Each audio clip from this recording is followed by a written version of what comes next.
नमस्कार मित्रों, Purvanchal career classes के इस ऑनलाइन प्लेटफॉर्म पे मैं यशवंत गौरव आप सभी लोगों का हार्दिक स्वागत करता हूं। दोस्तों जो पिछली कक्षाएं हमारी थी, पिछले जो सेशंस हैं, उसमें मैंने संस्कृत के परिचय के साथ वर्ण विचार भी शुरू किया। वर्ण विचार में मैंने आपको स्वर पढ़ा दिया है, स्वर के भेद पढ़ा दिया। तो दोस्तों उसको थोड़ा सा जो स्वर है उनको थोड़ा सा रिवाइज करते हुए आज हम चलेंगे व्यंजन की तरफ कि वर्ण विचार में व्यंजन क्या होते हैं, व्यंजन होते क्या हैं, कितने प्रकार के होते हैं, उनकी संख्या कितनी है। तो इन सभी बातों पर आज हम चर्चा करेंगे। तो दोस्तों आशा करते हैं आप स्वस्थ होंगे, व्यस्त होंगे और अपनी पढ़ाई में मस्त होंगे ताकि आप अपने लक्ष्य को आसानी से पा सकें। दोस्तों सफलता वह नहीं पाता जो महीने 2 महीने में जो लोग आते हैं तैयारी करने के लिए कि हाँ तैयारी करके हम सफलता प्राप्त कर लेंगे। सफलता दोस्तों वह पाता है जो लगातार परिश्रम करता है। लगातार परिश्रम करते रहने से ही सफलता मिलती है दोस्तों, अनुभव भी मिलता है, सफलता भी मिलती है। लेकिन यह जो परिश्रम है दोस्तों वह सही मार्ग पर होनी चाहिए, सही दिशा में होनी चाहिए। और जब सही दिशा ही नहीं होगी दोस्तों तो सफलता कहाँ से मिलेगी। कितनी भी कड़ी मेहनत करिए फिर सफलता नहीं मिलने वाली है। सही दिशा में, सही मार्गदर्शन में आप सफलता अगर परिश्रम कर रहे हैं तब आपको सफलता निश्चित ही प्राप्त हो जाएगी। दोस्तों चलिए आते हैं अपने टॉपिक पर दोस्तों। तो सबसे पहला काम बोर्ड सेलेक्ट कर लिया जाए। बोर्ड में कौन सा पेन लेना है, कौन सा कलर करना है, ये आप लोगों के अनुसार। मेरा रहता है व्हाइट बोर्ड, ठीक है। और व्हाइट बोर्ड पर ये कलर जो आपका बेहतरीन कलर है, एक तो ब्लैक ले लिया जाए, ठीक है, ब्लैक ले लिया जा रहा है। चलिए तो मैंने इसके पहले आपको स्वर पढ़ाया था। क्या पढ़ाया था? स्वर। अब ये जो स्वर पढ़ाया था मैंने, स्वर में कितने स्वर होते हैं? 9 स्वर होते हैं संस्कृत में। संस्कृत में कितने स्वर होते हैं मेरे प्यारे मित्रों? तो 9 स्वर होते हैं। 9 की संख्या मैंने आपको बताया था कि ये जो आ है, ई, उ, री, लृ, ए, ओ, ऐ, औ, ये मैंने संख्या बताया था कि यही 9 स्वर होते हैं आपके। बाकी आप कहीं पर भटकिएगा मत, 9 ही मिलेंगे। आपके सिलेबस में भी है, आपके पेपर में भी आया हुआ है, पूछा भी गया है और बहुत बार पूछा गया है, बहुत बार पूछा जाएगा, ठीक है। तो यहाँ से ये हो गए 9। अब 9 में भी मैंने बताया था कि ये जो 5 है ये मूल स्वर कहलाते हैं। क्या कहलाते हैं? मूल स्वर कहलाते हैं। और ये जो 4 स्वर हैं, ये इनकी संख्या कितनी है? 5 है। और ये जो 4 स्वर हैं इनको संयुक्त स्वर कहा जाता है। क्या कहा जाता है?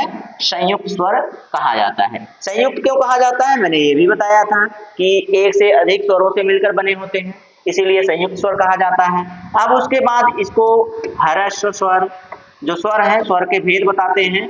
तो एक ह्रस्व स्वर था आपका, दूसरा कौन सा था? तो दूसरा आपका है दीर्घ स्वर। दीर्घ स्वर, दीर्घ स्वर के बाद कौन था दोस्तों?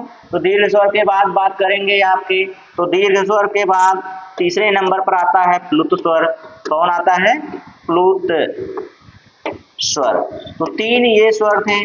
अब तीनों स्वर में ये जो ह्रस्व स्वर हैं ये 5 होते हैं।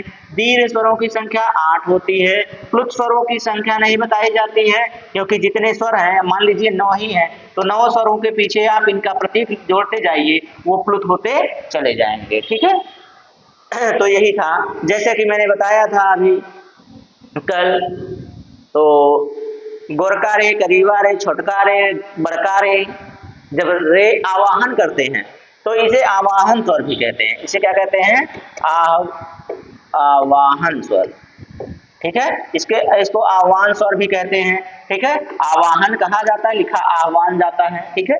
तो ये होता है। अब इसको आवाहन यानी कि किसी को पुकारना हो तो प्रयोग में आता है, बार बार ये प्रयोग में आता नहीं, ओम में आता है। तो इतने स्वरों को मैंने आपको पढ़ा रखा है। तो अब ये स्वर यहाँ पे होते हैं समाप्त। अब स्वरों का भी उपनाम है। स्वर का उपनाम क्या है दोस्तों? अच है। क्या नाम है? अच है। अच प्रत्याहार के अंतर्गत सभी स्वर आते हैं, इसलिए इसको अच भी कहा जाता है। क्या कहा जाता है दोस्तों? अच भी कहा जाता है। चलिए, तो इतनी जानकारी यदि आपके पास है दोस्तों तो आपने अच्छा अध्ययन किया है। फिर इसके बाद जो नंबर आ रहा है वो आ रहा है व्यंजन का। किसका नंबर आ रहा है दोस्तों? व्यंजन का।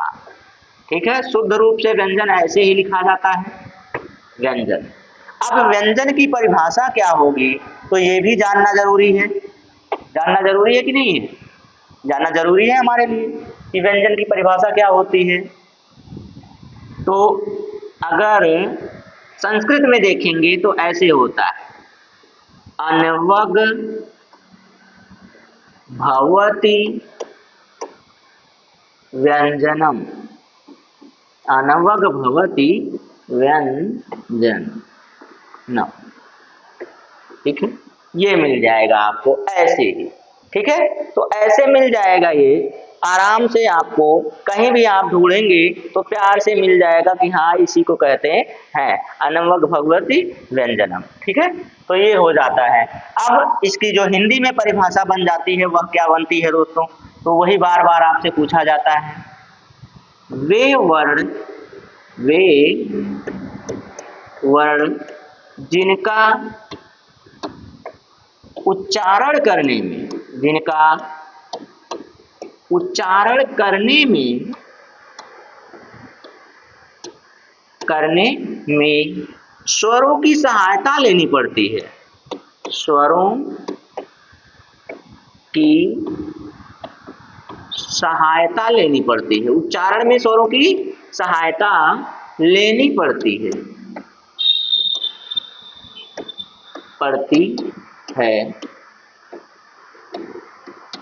उसे या उन्हें, उसे नहीं होगा, यहाँ पे उन्हें कर लिया जाए,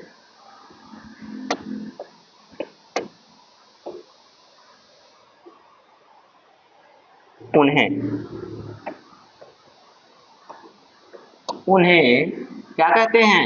व्यंजन कहते हैं, व्यंजन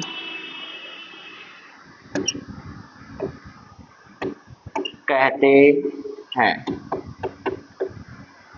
या फिर वे वर्ड जो स्वरों की सहायता से बोले जाते हैं उनको व्यंजन कहते हैं। आप किसी भी तरीके से कहिए, बस परिभाषा का भाव नहीं बदलना चाहिए। शब्द आप कितने भी बदल दीजिए, कोई फर्क नहीं पड़ने वाला, लेकिन भाव नहीं बदलना चाहिए। भाव यही है कि स्वरों की सहायता से बोले जाते हैं या स्वतंत्र रूप से उच्चारित नहीं होते हैं। वे वर्ण जो स्वतंत्र रूप से उच्चारित नहीं होते हैं, जिनका उच्चारण करने में स्वरों की सहायता लेनी पड़ती है, उन्हें व्यंजन कहा जाता है। ठीक है, तो परिभाषाएं आप जिस तरह से कहना चाहें कह सकते हैं। अनवग भवति व्यंजनम, ये आपका संस्कृत में है, ये आपका क्या है? संस्कृत में परिभाषा है। ठीक है, ये संस्कृत की परिभाषा है आपकी, और ये आपकी रही हिंदी में परिभाषा। तो आप इतना जानते रहिए बस कि इन्हें स्वतंत्र रूप से बोला नहीं जाता है। अब देख लीजिए इसका वॉल्यूम, बोर्ड का वॉल्यूम, 1 मिनट रुक जाइएगा।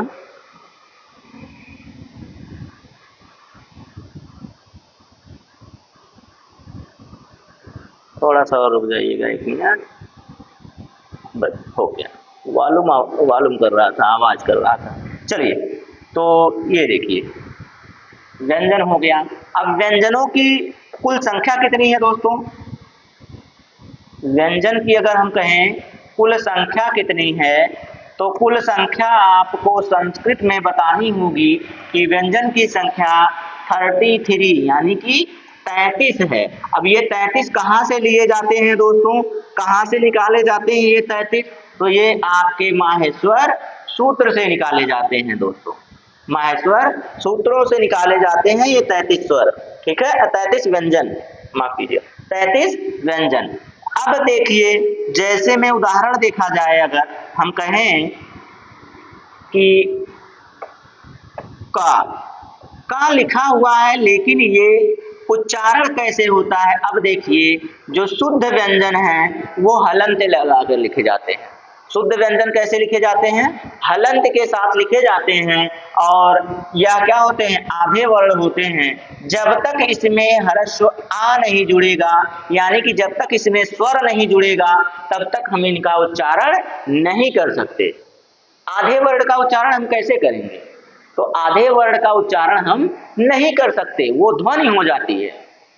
वो क्या हो जाती है? ध्वनि हो जाती है। लेकिन जब उसमें हम क्या कर देते हैं? स्वरों को जोड़ देते हैं, स्वर उसमें जोड़ देते हैं, तब जाके हमारे व्यंजन पूरे हो जाते हैं और हम उनका उच्चारण कर सकते हैं। कोई भी ऐसे ले लीजिए, जैसे आप चा ही ले लीजिए, चा लीजिए, तो चा का उच्चारण जब तक आप चा में आ नहीं जोड़ेंगे तब तक आप चा का उच्चारण नहीं कर सकते। चा बोलिए, उच्चारण कीजिए, लगेगा आ बोल रहे हैं पीछे, चा आ, मुंह खुल रहा है ना आ पर, तो यही जो आ दिख रहा है वही स्वर है, वही अगर ना मिले तो हम किसी भी व्यंजन का उच्चारण नहीं कर सकते, असंभव माना गया है।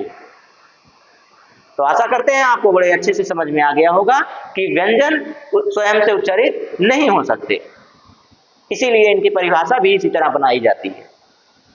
चलिए, तो इनको अब हटा दें यहाँ से। इनको हटा के जो टोटल स्वर है, व्यंजन है, ये स्वर हमें बार बार क्यों याद आ रहा है, आइए देखते हैं। तो ये तो हो गया, परिभाषा हो गई, संख्या हो गई, संख्या के साथ हाँ एक और लाइन ये नोट लिख लीजिए, बल्कि यहाँ पे नोट के तौर पे यहाँ पे लिख लीजिए,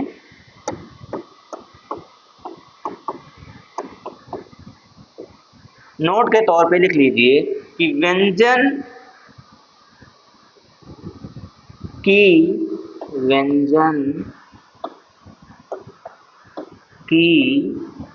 आधी मात्रा गिनी जाती है, आधी मात्रा गिनी जाती है, आधी मात्रा होती है।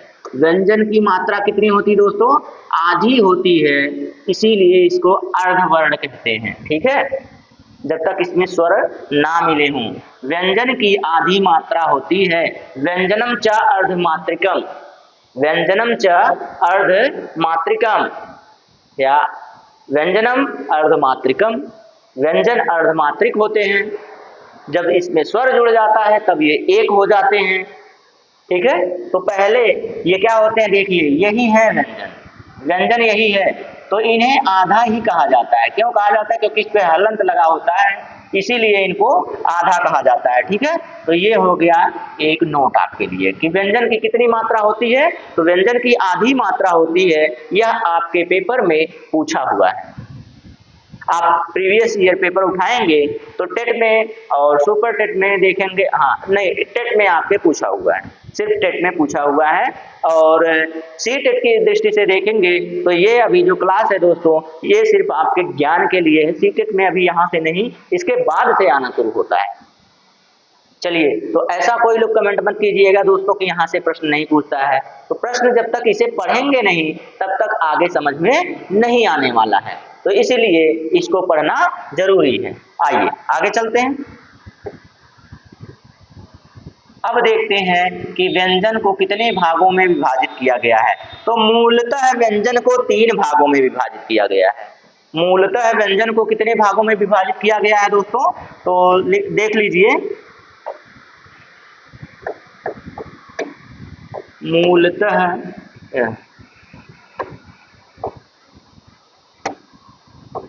मूलतः व्यंजनों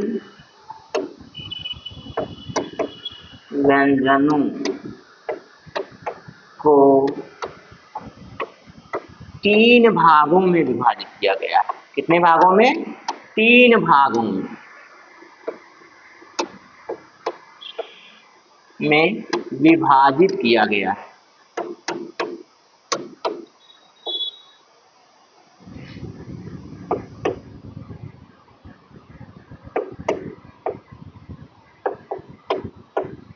किया गया है। कितने भागों में विभाजित किया गया है? 3 भागों में विभाजित किया गया है। तो अब वो 3 भाग कौन कौन से हैं, चलिए देखते हैं। 3 भागों में तो एक होते हैं अच्छा, एक जो होते हैं वो होते हैं स्पर्श व्यंजन, स्पर्श व्यंजन, ठीक है। और जो दूसरे होते हैं वो होते हैं अंतस्थ व्यंजन, अंतस्थ व्यंजन, ठीक। उसके बाद जो तीसरे नंबर पर आते हैं उन्हें कहा जाता है ऊष्म व्यंजन, ऊष्म व्यंजन, ठीक है। चलिए, तो ऊष्म व्यंजन हो गए। अच्छा, एक मिनट, ऊष्म व्यंजन। अब जो ये तीन हो गए, इसके अतिरिक्त इन्हें कहाँ से लिया गया है? माहेश्वर सूत्र से लिया गया है। इन्हें कहाँ से लिया गया है दोस्तों?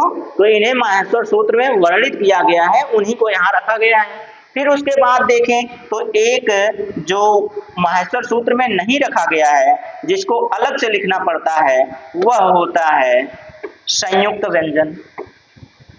क्या होता है दोस्तों? तो संयुक्त व्यंजन।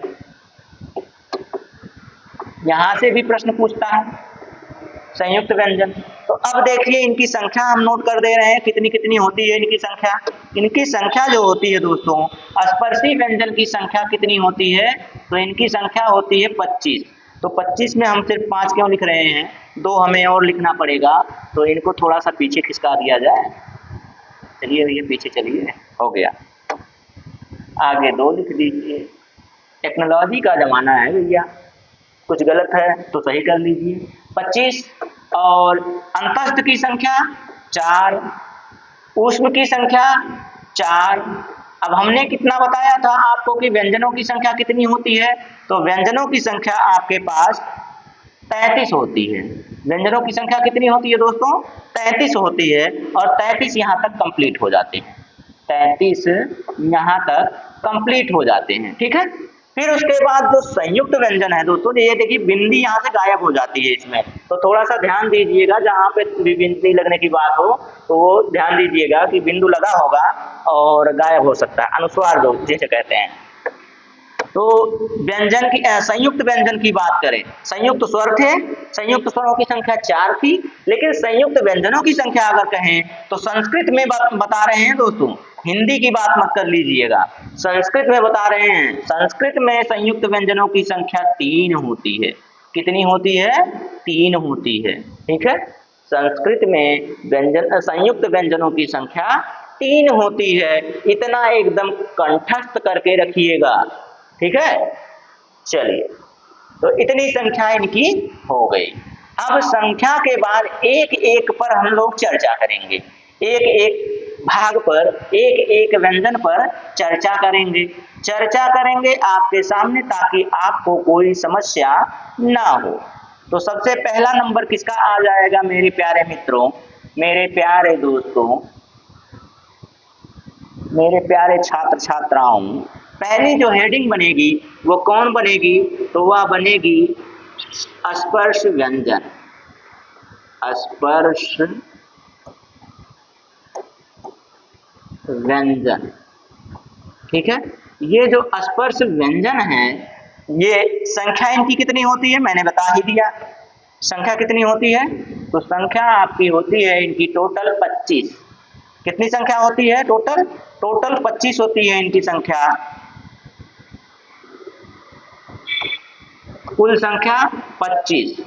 अब इन्हें स्पर्श व्यंजन या उदित व्यंजन क्यों कहते हैं? इन्हें स्पर्श व्यंजन, उदित व्यंजन, या फिर क्या बोलते हैं उसे, वर्गीय व्यंजन भी कहते हैं।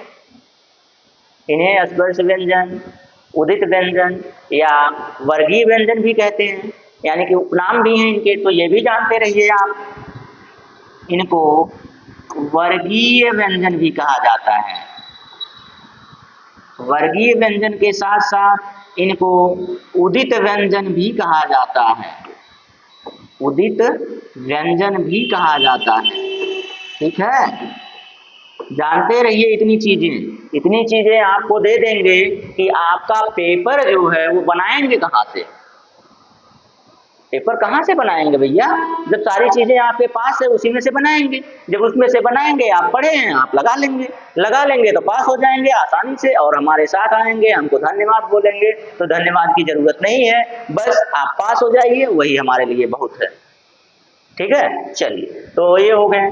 अब इसकी परिभाषा देखेंगे हम लोग। क्या करेंगे दोस्तों, परिभाषा देखेंगे। तो परिभाषा हम लोग देख लिया जाए तो परिभाषा जो होगी इसकी, वे व्यंजन जिनका उच्चारण करने में मुख के आंतरिक भागों पर विभिन्न स्थानों पर स्पर्श होता है, उन्हें वर्गीय व्यंजन कहा जाता है। अब इसका क्या मतलब है दोस्तों, मतलब ये स्पर्शी इसीलिए कहलाते हैं कि जब हम इनका उच्चारण करते हैं तो हमारी जो जिह्वा है विभिन्न स्थानों को स्पर्श करती है मुख के अंदर। जैसे जीभ पर टच होता है, बोलते हैं तो जीभ पे आता है, होठ बंद हो जाते हैं और जो जीभ है वो मुड़कर पीछे चली जाती है, तालू तक चली जाती है। तो कभी कभी ऐसा होता है कि मुंह खुला का खुला रह जाता है, कंठ से आवाज आती है। तो यही जो होते हैं स्थान जो ना, वे व्यंजन जिनका उच्चारण करने में हमारी जिह्वा मुख के अंदर विभिन्न स्थानों को स्पर्श करती है, इसीलिए इनको क्या कहा जाता है, स्पर्शी व्यंजन कहा जाता है। लिख दें, चलिए लिख देते हैं, आप लोग हमसे मेहनत करवाए बिना थोड़ी मानेंगे। चलिए देखते हैं, वे व्यंजन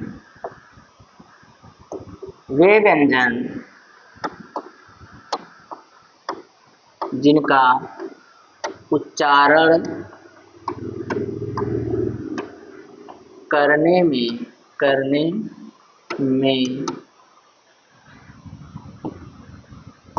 हमारी जिह्वा मुख में विभिन्न, ये देखिए बिंदु हट गया, विभिन्न स्थानों को स्पर्श करती है,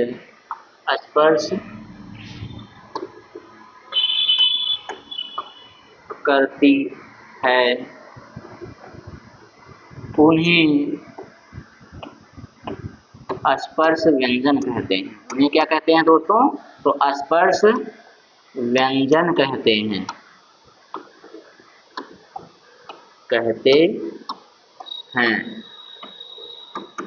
ये रहा, ठीक है। अब ये आपको समझ में आ गया होगा। अब देखिए, जिन स्थानों पर जिह्वा स्पर्श करती है ना, उन्हें उसी का उच्चारण स्थान बना दिया जाता है।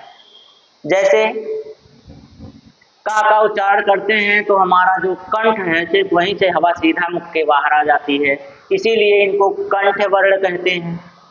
कंठ स्पर्श होते हैं आपस में। फिर दांत, जैसे कि हुआ अपना त वर्ग जो होता है दोस्तों, त वर्ग का उच्चारण करने में हमारी जिह्वा दांत में आके टच करती है। दांत में आके क्या करती है, ये बाबा जी का ठुल्लू नहीं दोस्तों, तो दांत में आके क्या करती है, टच करती है। तो जब दांत को टच करती है इसलिए दंत वर्ण हो जाते हैं। जब हमारी जिह्वा तालु को स्पर्श करती है, जैसे च वर्ग हो गया, तो वो क्या हो जाते हैं, तालव्य वर्ण हो जाते हैं। तो इसी तरह से होठ जब स्पर्श कर जाते हैं तो इसीलिए उनको क्या कहा जाता है, क्या कहा जाता है, ओष्ठ वर्ण कहा जाता है ना। उसी तरह से, अच्छा हो तो गए सभी, मूर्धा बचा। ट वर्ग का उच्चारण जब हम लोग करते हैं तो जिह्वा मुड़ के मूर्धा में चली जाती, तालु के थोड़ा सा पीछे। तो जब वहां पर चली जाती है संघर्ष करके, तो उस स्थान को स्पर्श होता है, इसलिए वो हो जाते हैं मूर्धन्य वर्ण। तो इस तरह से हमारे जो स्थान हैं वो कितने हैं, स्पर्शी स्थान 5 होते हैं। स्पर्शी क्या होते हैं, 5 होते हैं। बाकी उच्चारण स्थानों की संख्या 8 होती है, तो वो बाद में पढ़ेंगे, उनकी जरूरत नहीं है। यहाँ पर जितने की जरूरत है उतना देख लिया जाए, जितना समझाना था मैंने समझा दिया। अब देखते हैं व्यंजन में ये जो स्पर्श व्यंजन की परिभाषा थी। उसके बाद हम देख लेते हैं कि कौन कौन से वर्ण होते हैं। तो उनको कहा जाता है कादयो मावसाना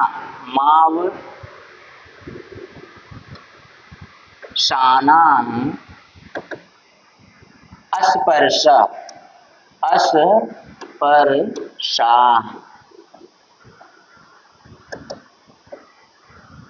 का से माँ तक का जो अवसान है, जो श्रेणी है, जो श्रृंखला है, उसको हम लोग स्पर्श व्यंजन कहते हैं। का से माँ तक का जो अवसान है, जो श्रृंखला है, उसको हम लोग क्या कहते हैं दोस्तों? तो उसको हम लोग क्या कहते हैं? आपके सामने है, क्या कहते हैं? तो उनको हम लोग कादयो मावसाना स्पर्शा यानी कि स्पर्श व्यंजन कहते हैं। कहाँ से कहाँ तक का? तो का से माँ तक का। कहाँ से कहाँ तक का? तो क से माँ तक के वर्ण को मैं इतना बढ़िया से आपको इतना आसान भाषा में धीमे धीमे बता रहा हूं ताकि समझ में आ जाए एक एक पॉइंट आपको। चलिए, तो ये होते हैं क, ख, ग, घ, ङ। दूसरा क्या होता है दोस्तों? तो दूसरा वर्ग जानते ही हैं, च, छ, ज, झ, ञ। फिर क्या होते हैं दोस्तों? तो आपके होते हैं ट, ठ, ड, ढ, ड़। फिर क्या होते हैं? तो देखते जाइए, जल्दी जल्दी हम बताते जा रहे हैं। त, थ, द, ध, न। उसके बाद दोस्तों कौन आता है? तो उसके बाद नंबर आ जाएगा प, फ, ब, भ और म। ईमानदारी से बताइएगा कि कितने लोगों को ये क्रम याद था? कितने लोगों को ये क्रम याद था? बचपन में पढ़े पढ़े आज पढ़ते हैं दोस्तों इनको। बचपन में पढ़े पढ़े आज पढ़ते हैं, भूल जाता है कि इनका वर्ग का क्रम क्या था। पापा बाबा म पहले था कि ताथा दादा ना पहले था, टाठा डाडा क्या था या ताथा दादा ना था। तो ये कंफ्यूजन हो जाता है। तो ईमानदारी से बताइएगा किसका किसका सही था। गलतियां हो जाती हैं, मानवीय त्रुटियां हैं। जब किसी चीज को बहुत समय से ना रिवाइज किया जाए तो वो भूल जाती है। कोई बात नहीं, अगर हो गई है ऐसी गलती तो कोई बात नहीं। चलिए, तो मैंने आपको ये दिखाने के लिए बताया कि आपके पास वर्गों की संख्या कितनी है। तो वर्गों की संख्या 5 है। एक, अच्छा ये दिख रहा है कि नहीं, विजुअल है कि नहीं? नहीं होगा क्योंकि ज्यादा इसमें लाइट है। चलिए इसी को कर दे रहे हैं। 1 वर्ग, 2 वर्ग, 3 वर्ग, 4 वर्ग, 5 वर्ग। मैंने कहा ना कि वर्गों की संख्या कितनी है? 5 है। वर्गों की संख्या कितनी है? 5 है। और एक वर्ग में वर्णों की संख्या कितनी है? 5 है। एक वर्ग में वर्णों की संख्या कितनी है? 5 है। 5 वर्ग 5 वर्ण संख्या कितनी हो गई? 25 हो गई। हो गई कि नहीं हो गई? हो गई ना? तो कहां से कहां तक? कादयो मावसाना मतलब का से माँ तक। कहां से कहां तक? का से माँ तक। ये देखिए, क से माँ तक के जो अवसान है, मतलब जो श्रृंखला है, वो क्या कहलाती है दोस्तों? स्पर्श व्यंजन कहलाते हैं। ठीक है, तो अब ये स्पर्श व्यंजन आपको याद हो गए कितने होते हैं? 25 होते हैं। अब जब हम ये उच्चारण स्थान बताएंगे इनका, तब आपको समझ में आएगा कि किसका उच्चारण स्थान कौन सा है। यहाँ इतना जानते रहिए, इसका उच्चारण स्थान कंठ है, इसका उच्चारण स्थान कंठ है, इसका तालु है, इसका मूर्धा है, इसका क्या है? दंत है, इसका क्या है? दंत है, इसका ओष्ठ है। इनका क्या है, ओष्ठ है। पांचों वर्गों का मैंने दिखा दिया, पांचों वर्गों को बता दिया, पांचों वर्ग आपके समझ में आ गए हैं। तो आगे चलते हैं दोस्तों, और लग रहा है हमें कि हम बहुत स्लो हैं, तो कोई बात नहीं, आपको समझ में आना चाहिए। हम धीरे धीरे ही पढ़ाएंगे, भले ही 2 क्लासेस लग जाएं, आसानी से पढ़ाएंगे ताकि आपको समझ में आ जाए। ठीक है, चलिए। तो इसके बाद हमने बताया था कि 3 भागों में मूलतः विभाजित हुए थे व्यंजन। तो 3 भागों में से पहला भाग स्पर्श हो गया, दूसरा भाग क्या था, तो दूसरा अंतस्थ था। क्या है, अंतस्थ व्यंजन। कौन थे, अंतस्थ व्यंजन। अंतस्थ व्यंजनों की संख्या कितनी बताई गई है, 4। अंतस्थ व्यंजनों की संख्या कितनी बताई गई है, 4। कौन कौन से, वो भी देख लीजिए। हयवरट।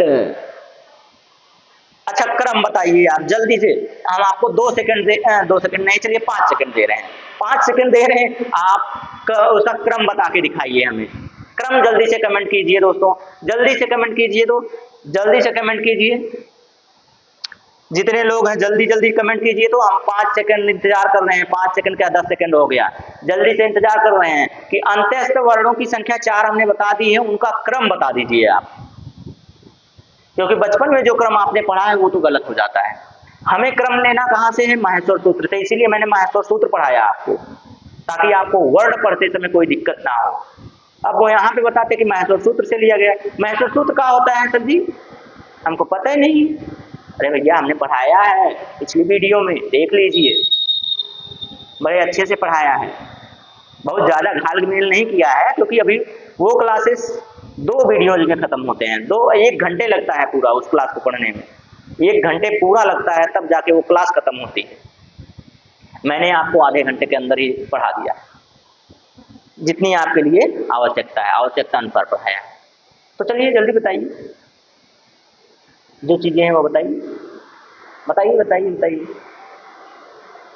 क्रम क्या है इनका,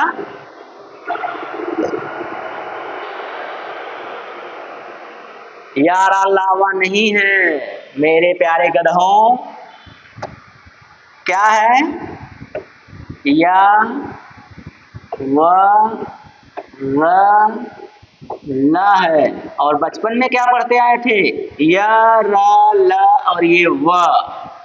ठीक है, तो ये यहाँ से होता है, कौन सा सूत्र है, हयवरट, हयवरट।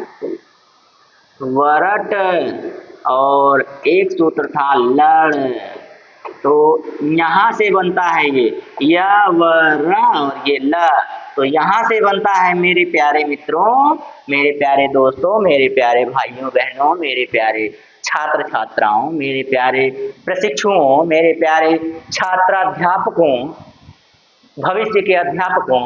तो ये होता है इसका क्रम, किसका क्रम, अंतस्थ वर्णों का क्रम, य व र ल। ठीक है, तो इनमें से इन दोनों को अर्ध स्वर कहा जाता है। क्या कहा जाता है, अर्ध, गलत हो गया, अर्ध,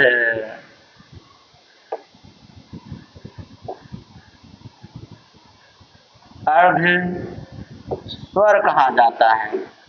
अर्ध स्वरों की संख्या कितनी, 2। अर्ध स्वरों की संख्या कितनी, 2, य और व।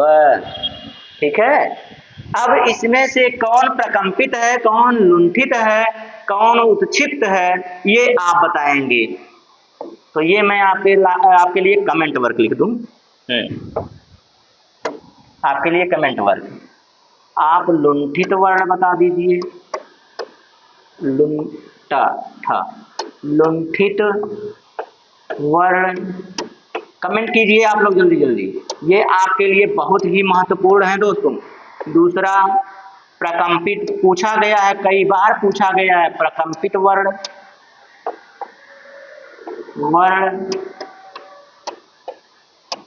तीसरा मैं पूछ ले रहा हूं इसी पे, लुंठित, प्रकंपित, उत्क्षिप्त, उत्क्षिप्त, ओ गलत हो जाएगा,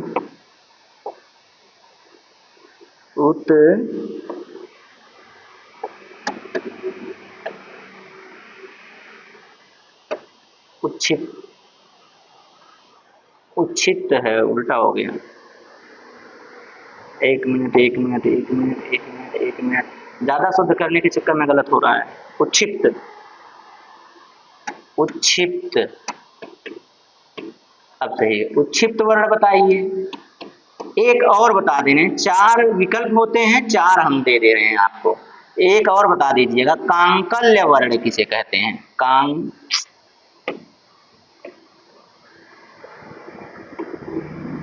कांकल्य वर्ण। ये 4 का आप हमें कमेंट करके ढूंढ के बता दीजिएगा दोस्तों कि इनमें कौन कौन से वर्ण आते हैं, कौन लुंठित वर्ण है, कौन प्रकंपित वर्ण है, कौन उच्छित वर्ण है, कौन कांकल्य वर्ण है। ये आपसे मैं जानना चाहूंगा। आप हमें कमेंट करके बताइए कि ये होते कौन कौन है दोस्तों, आपके सामने हैं। ठीक है, चलिए आगे चलें। बड़ा टेढ़ा हो गया ना, टेढ़ा है पर मेरा है, बताइएगा। ये अगर ये बता लिए गए दोस्तों तो आपको 100% की गारंटी दे रहे हैं, आपको इस सब्जेक्ट में कोई नहीं हरा सकता, कोई फेल नहीं कर सकता। आप आसानी से पास कर जाएंगे। अब जब ऐसे वर्णों को जान जाएंगे, ऐसे वर्णों को जान गए का मतलब जानते हैं, बहुत ही आसानी से आप क्वालिफाई कर जाएंगे, कोई दिक्कत नहीं होने वाली है आपको। तो समय बड़ा लंबा लग गया लग रहा है दोस्तों, तो इतने पे ही आज हम अपनी क्लास को विराम दे रहे हैं, क्योंकि इसके बाद अभी ऊष्म बचा है, संयुक्त बचा है, तो उनको भी बताना पड़ेगा।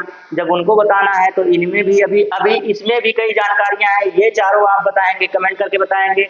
कमेंट जरूर कीजिएगा दोस्तों, इससे आपकी सक्रियता का पता चलेगा कि आप कितने सक्रिय हैं अपने क्लासेस को लेकर, अपने पढ़ाई को लेकर के, अपने लक्ष्य को लेकर के।